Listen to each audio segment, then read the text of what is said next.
गाते हैं सुनाते हैं खुशियाँ हम मनाते हैं, क्योंकि परमेश्वर हमारे साथ है, क्योंकि परमेश्वर हमारे साथ है। जिसने हमको बनाया, जिसने तुमको बनाया, जिसने सबको बनाया, वो परमेश्वर हमारे साथ है, वो परमेश्वर हमारे साथ है। यह पिता परमेश्वर को यह मसीहा में यह के आत्मा के द्वारा स्तुति, मान, सम्मान, महिमा और गौरव प्राप्त हो कि उन्हीं की कृपा से फिर एक दफे आप लोगों से सीधे मुखातिब होने का यह मौका मिला है। रेवलेशन या प्रकाशित वाक्य की पुस्तक में हम देखते हैं कि प्रभु यह मसीहा 7 अलग अलग कलीसियाओं को संबोधित करते हैं। ये 7 अलग अलग कलीसियाएं न सिर्फ ये कि 7 अलग अलग लोकल कलीसियाएं हैं, बल्कि 7 अलग अलग समयों को भी दर्शाती हैं। और हम देखते हैं कि इन 7 ही कलीसियाओं के लिए प्रभु का जो संदेश है वो उनकी स्थिति अनुरूप अलग अलग है। सो प्रभु जिसके लिए जो सही है उससे वही कहते हैं, कुछ और नहीं। सो पास्टर्स को या परमेश्वर के सेवक कहलाने वाले लोगों को चाहिए कि वो जब कहीं पर भी परमेश्वर का शब्द बांटते हैं तो उस बात को ध्यान में ले लें कि सामने बैठे हुए लोगों की स्थिति क्या है, वो कितना समझ पाएंगे, क्या क्या समझ पाएंगे, और उनकी उस पर्टिकुलर चर्च की, उस पर्टिकुलर कांग्रेगेशन की आध्यात्मिक आवश्यकता क्या है।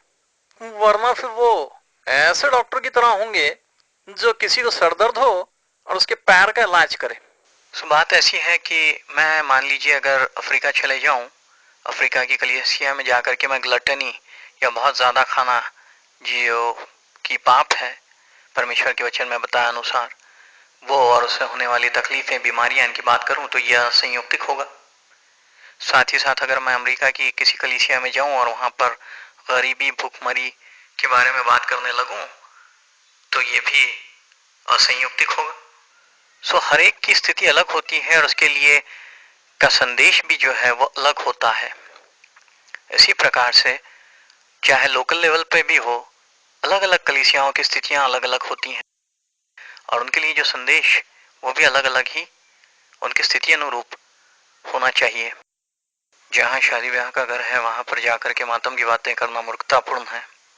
इसी प्रकार से जहाँ मातम का माहौल है वहां जाकर के रंगीनियों की बातें करना मूर्खतापूर्ण है। अब हम एक दूसरे विषय पे ध्यान देते हैं। अब मुझे एक बात बताइए कि मान लीजिए कोई लड़का है और काफी धनवान है, खूबसूरत है, और कोई लड़की उसके पास आकर के कहे कि मुझे तुमसे शादी करनी है और बार बार उसके पास आकर के ये कहती रहे और किसी दिन बड़े उन्मुक्त रूप से अपने विचारों को प्रकट करते हुए कहे कि दरअसल क्या है कि मुझे तुम में कोई दिलचस्पी नहीं है, ना ही तुम मुझे पसंद हो, तुम्हारी बातें सुनने में मुझे कोई रुचि नहीं है और तुम्हारी कोई आज्ञा मैंने मानना ये तो मुमकिन ही नहीं क्योंकि तुम्हारे मेरे विचार तो मिलते ही नहीं है, लेकिन तुम्हारे पास जो धन है उसमें मुझे बड़ी रुचि है और इसी वजह से मुझे तुमसे शादी करनी है। तो आपको क्या लगता है कि वो लड़का क्या कहेगा, किस तरीके से रिएक्ट करेगा? निश्चित रूप से वो भी कहेगा कि मुझे भी तुमने कोई दिलचस्पी नहीं है, दफा हो जाओ मेरे पास से। परमेश्वर के साथ ऐसा ही है। जो लोग उसे पसंद नहीं करते, जिन्हें उसमें कोई दिलचस्पी नहीं है, जो उसकी बातों को सुनना, उसके वचन को सुनना, जानना, उसे जानना, समझना नहीं चाहते, जो उसकी आज्ञाओं को मानने में कोई कतरा भर दिलचस्पी नहीं रखते पर उससे आशीर्वाद पाना चाहते हैं, वो भी उनमें कोई दिलचस्पी नहीं रखता। बात को समझ लीजिए। कई लोग हैं जो सिर्फ आशीर्वाद पाने के लिए चर्चेस में आते रहते हैं, लेकिन उन्हें परमेश्वर से कोई सरोकार नहीं है। परमेश्वर ऐसे लोगों को पसंद नहीं करते। कुछ लोग हर संडे चर्च में उपस्थित होते हैं, उसका कारण ये नहीं होता कि उन्हें बड़ी दिलचस्पी है परमेश्वर में, उसके वचन में, उसकी आत्मा से भर करके उसके हाथ में का साधन बनकर उसके उपयोग में आने में, बल्कि वो महज इसलिए चले जाते हैं कि घर पे बैठ करके भी क्या करेंगे, चलो थोड़ा सोशलाइजिंग हो जाएगा, थोड़ी सामाजिक प्रक्रिया हो जाएगी, थोड़ा लोगों से मिलना जुलना हो जाएगा, कुछ सुख दुख की बातें कर सकेंगे, थोड़ा दिल हल्का हो जाएगा।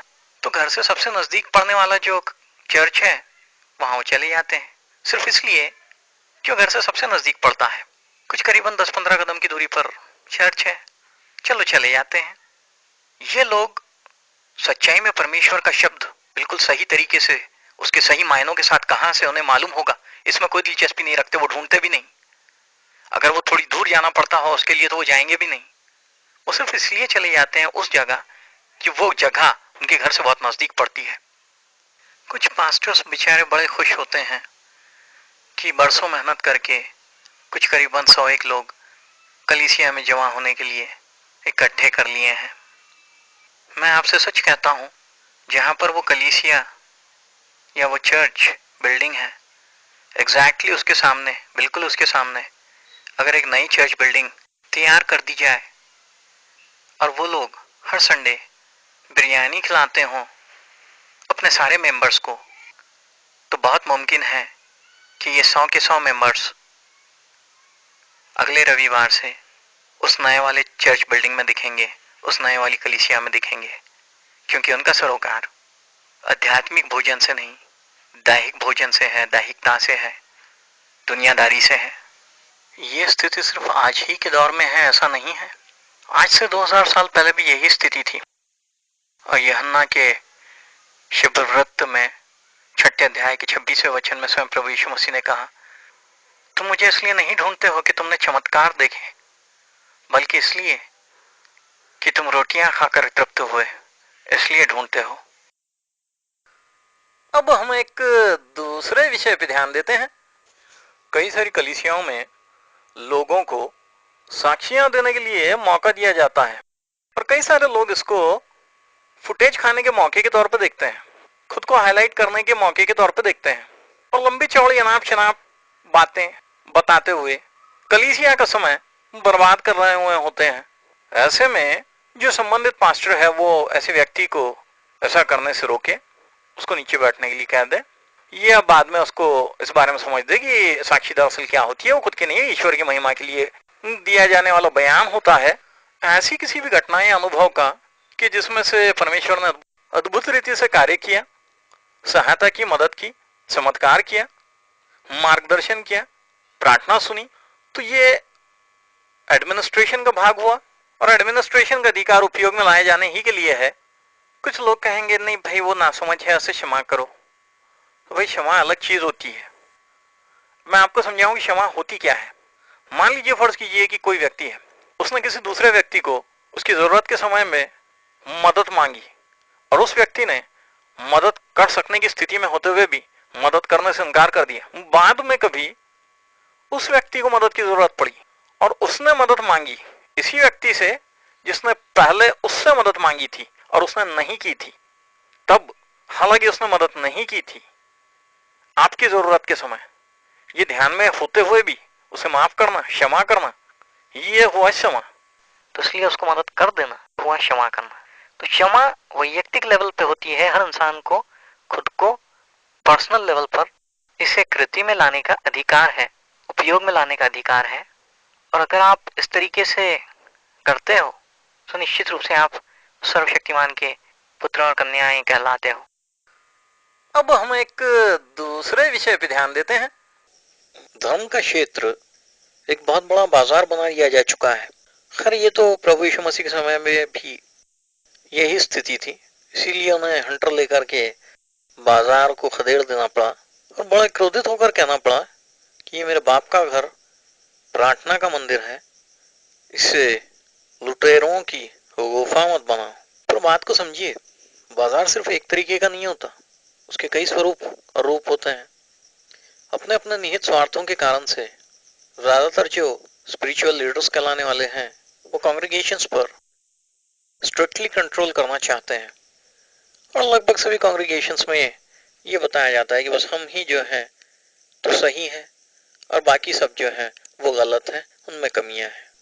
मैं सारे ईसाइयों से कहूंगा कि इतनी बड़ी पराकाष्ठा की महामूर्खतापूर्ण बातों से बहुत दूर हो जाए क्या आप सोचते हैं कि ईसा इस दुनिया में किसी एक कोने में कि किसी एक छोटे से समूह के लिए मात्र आए इस पृथ्वी पर और उन्होंने अपना महान बलिदान किया, कि बस वही एक है कि जिन्हें सारा सत्य समझ में आता है, बाकियों को किसी को कुछ और नहीं? ऐसा सोचना तो मूर्खता की पराकाष्ठा हुई। तो इतना बड़े मूर्ख न बनिए। ये एक बाजार है, इस बात को समझिए। ये ऐसे बनाया गया है बाजार, इस बात को समझिए। लोगों के निहित स्वार्थ होते हैं, इस बात को समझिए।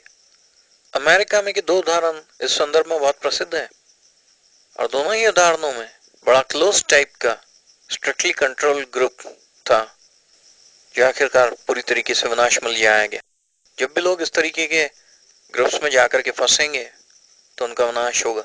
इसलिए बेहतर है क्लोज टाइप और स्ट्रिक्टली कंट्रोल ग्रुप्स से बाहर निकलें। आप ईसा पे भरोसा कीजिए जो आजादी देते हैं, बंधन नहीं। जो भी सच्चा ईसाई है वो किसी भी हिस्से में रहता हो, किसी भी डिनोमिनेशन से हो, उसकी संगत कीजिए, यही सही है। जब लोग अलगाववाद सिखाते हैं तो हमें मसीह में की एकता को पुरजोर तौर पे सिखाना होगा और यही मैं कर रहा हूं। सो हमने जो बातें समझी वो ये कि पहले तो हर एक की स्थिति अलग होती है और उसके लिए का संदेश भी जो है वो अलग होता है। अलग अलग कलीसियाओं की स्थितियां अलग अलग होती हैं और उनके लिए जो संदेश वो भी अलग अलग ही उनकी स्थिति अनुरूप होना चाहिए। दूसरे, जो लोग परमेश्वर में कोई दिलचस्पी नहीं रखते लेकिन उससे आशीर्वाद पाना चाहते हैं, परमेश्वर उनमें कोई दिलचस्पी नहीं रखते। तीसरे, चर्च ईश्वर से और उसके लोगों से मिलने की जगह है, कोई सोशल क्लब नहीं है। चौथे, आप चर्च से तो कम से कम आध्यात्मिक भोजन की अपेक्षा रखें। आप दैहिक भोजन से अधिक आध्यात्मिक भोजन की लालसा रखें। पांचवे, साक्षी दरअसल क्या होती है? वो खुद के नहीं, ईश्वर की महिमा के लिए दिया जाने वाला बयान होता है। छठे, प्रशासन और क्षमा 2 अलग अलग चीजें हैं।